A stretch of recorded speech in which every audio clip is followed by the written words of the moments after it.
Palindrome. I had a bit of extra time this week that I did not think I would have, so I'm going to try to quickly do a recording. I did update my Zal deck since last recording, so it's a bit different, very similar idea. I'll talk a little bit more about it while waiting for an opponent.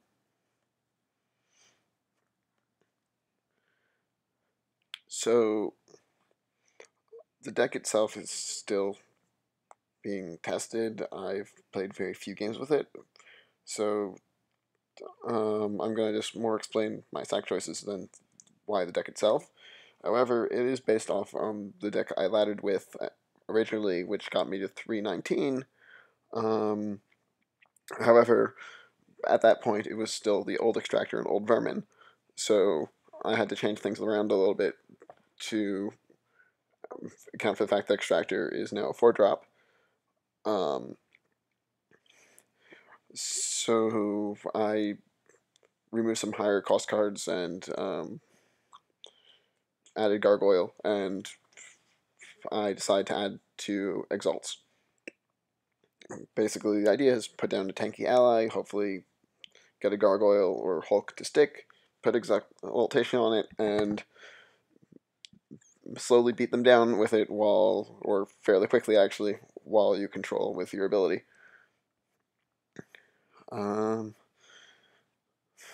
Let's see, he has a really large deck.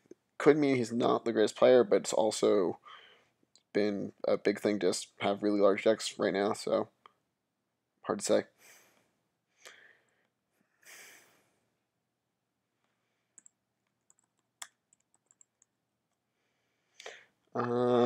So I sacrificed the Extractor because it's a double, and I have a lot of turn 4 plays right now.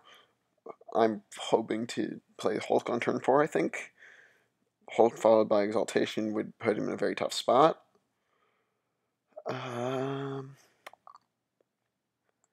Let's see.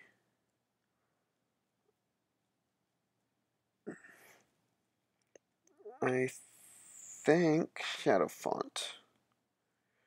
Hopefully next turn will be Gargoyle, however, it might be Deathmage Thaddeus if he plays something with Stealth. Actually, it might be Deathmage Thaddeus anyway to account for Night Owl. Yeah, we'll be Deathmage Thaddeus either way.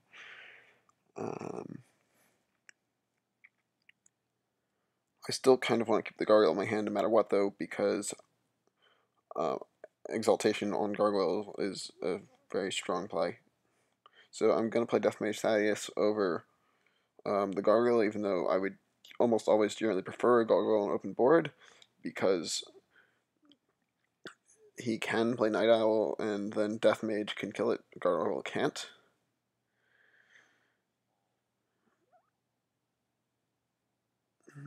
Mind Control.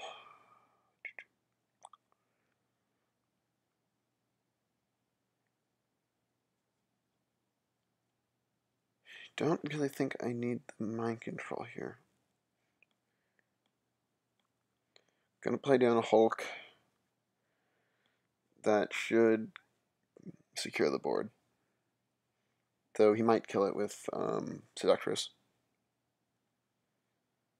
Yeah, he'll just kill the Hulk, so that's a little unfortunate, but not at all terrible.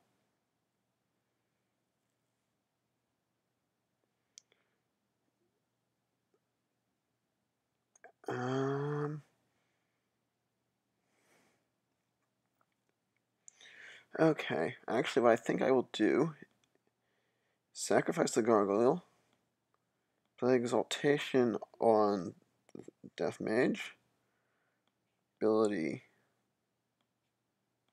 that, and clear the board. And that actually puts me in an okay spot. Not perfect. He could definitely still take the board back right now, but it puts me in a decent enough spot that I'm comfortable dropping Extractor next turn, and that should get me at least a card.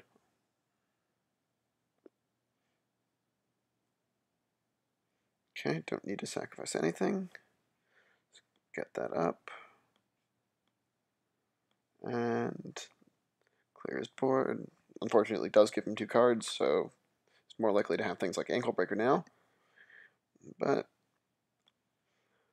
or Visca is actually what I'm really scared about, because even with Visca, 1 damage, 6 damage, that doesn't kill him. So he'd need to stall with Ankle Breaker first. Yeah, I like my position. So he is going to clear the extractor, but that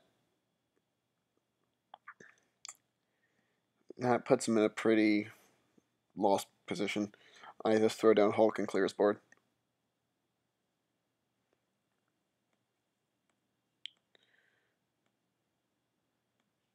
And now, without his ability online, I don't see how he's going to come back from this. I don't really play Garth, so he might have another trick up his sleeve, but I don't really think so. Ankle Breaker can stall things. At that point, I'm going to have to probably beat down his durability with Looter's Baton. And Mind Control, whatever next ally he plays, will also help lower its durability. But even that, it will stall things a little bit. Maybe enough time to get his ability up and try Visca again. But it does not look good for him. Let's see. No, he didn't see a way out of it either, I guess. All right, well, that's a new deck. Hope you enjoyed. So long.